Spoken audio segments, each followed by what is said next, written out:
Hello all, my name is Josh Bush, and in 7 days I'm going to be an ISU DAT graduate. So what does that mean for me? Basically it means I'm joining the tradition of excellence that is ISU athletic training. It means at this point I have a responsibility to hold myself to the highest of standards in everything that I do for my profession. And it means that it's time for me to be a leader and assist in forging the future of athletic training. There's 50 years worth of classes from ISU athletic training that are counting on myself and my peers to uphold this tradition of excellence and to be determined and do everything they can to progress the profession and just to build on the things that they have in the past. So how did I get to this point? Reflecting on everything that's happened over the last 2 years and everything that I've gone through and the person that I was and the person that I've become, I couldn't tell you exactly how it all happened, but I can say that when I entered the program, I was just coming out of undergrad and I was accepted into a doctorate program. And so for me, right off the bat, that was a big ego booster. And so coming into the program, I had this big ego and, I was ready to come in and just kind of own the world and stomp around like I already knew everything. And I was just going to let that confidence that I developed throughout my undergrad experience, I was going to let that kind of control who I was and the relationships that I made. But boy, did I quickly realize that I was bringing myself into an environment or an atmosphere of some of the smartest and understanding minds that I could have ever imagined. So real quick, I was taught that it was time to be humble, it was time to learn, and it was time to have an open mind about everything and all the ideas and assumptions that I had made about myself and about what it meant to be as an athletic trainer when I first started. So I've kind of got a list of some lessons that I want to make sure that I disseminate to you guys, because I think that it would have been awesome to hear these things from someone before I started the program or before I really got deep into it. So the first thing that I want to talk about is that you are going to have a lot of work, but not once ever will you be too busy for anything. Okay, so you're making this decision to pay a lot of money, a lot of tuition to join this program, and you know that it's a doctorate program. You're going to be a clinical expert when you finish this program, and so it's going to be a lot. And so if you're not expecting that to have some kind of impact on other aspects of your life, you're delusional, you're not in the right place, okay? But at the same time, don't expect it to take everything away that you have. Don't expect it to take your time away from your family. Don't expect it to take your time out of the gym or your time out of your sport.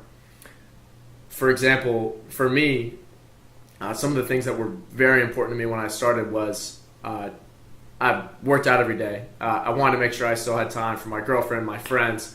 I play Ultimate Frisbee.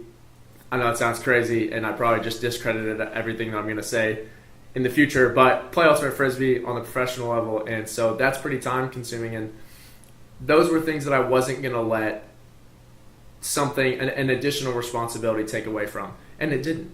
All it takes is time management, and it takes a different mindset, and it takes a new perception of what busy really is. You should, if you're doing something that you love and that you know is going to help you grow, and you have other things that you know are important to you and those that are around you, you will find a way. And so don't use that you're busy as an excuse for anything, because you're cheating yourself and you're going to take away, you're going to take value away from the things that you enjoy most. Next lesson is that you're going to be provided feedback, and that feedback can either be mind-blowing, and when I say that, I don't mean like, oh my gosh, I'm like the worst thing ever, but like it can truly change. The feedback that you will receive in this program is very in depth, and it allows you to kind of think, and it forces you to take what Dr. Games, Dr. Everman, and Dr. Powden. It forces you to take what they've given you, look back on what you did, on the work that you provided, and the theories that you used in your assignment, and to change your mindset so that in the future you can add kind of those lessons that you've learned, and so that you can use those in the future. And it's not just giving you, here's what you should have done. It's feedback that says, if you looked at it from this angle, how would you have approached this assignment differently? And it really gets your mind going, and it teaches you how to critically think. Now, I will say that your feedback that you're provided is going to mirror the effort that you put into the assignment. Now, if it's obvious that you only spent 45 minutes putting together a quick infographic or a quick video or something like that, and you didn't take the time to edit it or anything like that, they're going to take that same time, and that's what they're going to put into your feedback.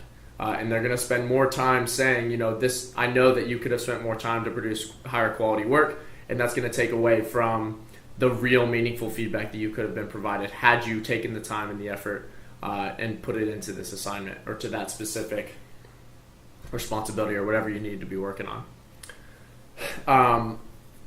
Also, at times, you're going to feel lost, you're going to feel frustrated, and these are the times when you're going to grow the most. There's going to be times when you're about to start an assignment, or you're about to start a project, or even a long-term assignment, and you're going to feel like if you start, you might be headed down the wrong path, and you're going to create this whole project or assignment, and it's going to have been wrong from the start. So you're going to have a tendency to want to run to your classmates or email your professors or text them or do whatever, because you don't want to start and you don't want to waste your time going down the wrong path. Let me go ahead and say first, this frustration and that stress, that is where, like I said, that's where you're going to grow, and that's where you're going to learn to critically think for yourself. I will also say that if you go to your professors without having gone back to the assignment description or the syllabus or whatever, and you haven't tried to get a better understanding of the assignment first, or any of the answers that you're seeking are in those, you're going to regret that. Okay, so go back through, look at your assignments, and make sure that you understand. Now, if there isn't specific requirements for the structure of an assignment or the structure of a project, it usually means that your professors are expecting you to get creative. So take that time and show them what you got and be creative. Okay, there's not a lot of times. I'll tell you what, there isn't any time that I ever did and completed and finished out an assignment and had them come back to me and just say, what were you thinking? This was not the idea that we had going into this assignment. They will give you feedback because they understand where you're coming from, how you understood the assignment, and they know what you can get out of it when you put your own thought into it and you create your own product without being told, I want this written here and I want this kind of picture set here, and they don't build the assignment for you where you just fill in the blank. This is all about developing a new mindset and learning how to critically think and approach new problems and come up with reasonable, practical solutions. And that's what these assignments are going to give you. So lastly, you are going to feel like you're kind of on top of the world, especially as you get closer to being a DAT graduate.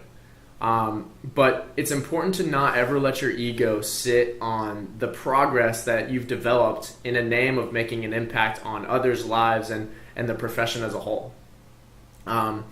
Basically, our job as DAT degree holders is to teach and to model behavior that is what an expert athletic trainer is supposed to look like. And if you lose the ability to listen or communicate, then no one's going to want to follow you, and you're going to lose that chance to make a meaningful impact on the profession. So all in all, be humble. In the end, I wish you all on your endeavors. I can honestly say that this has been the most impactful experience in my entire life, and I know that it will be the same for you, so embrace it.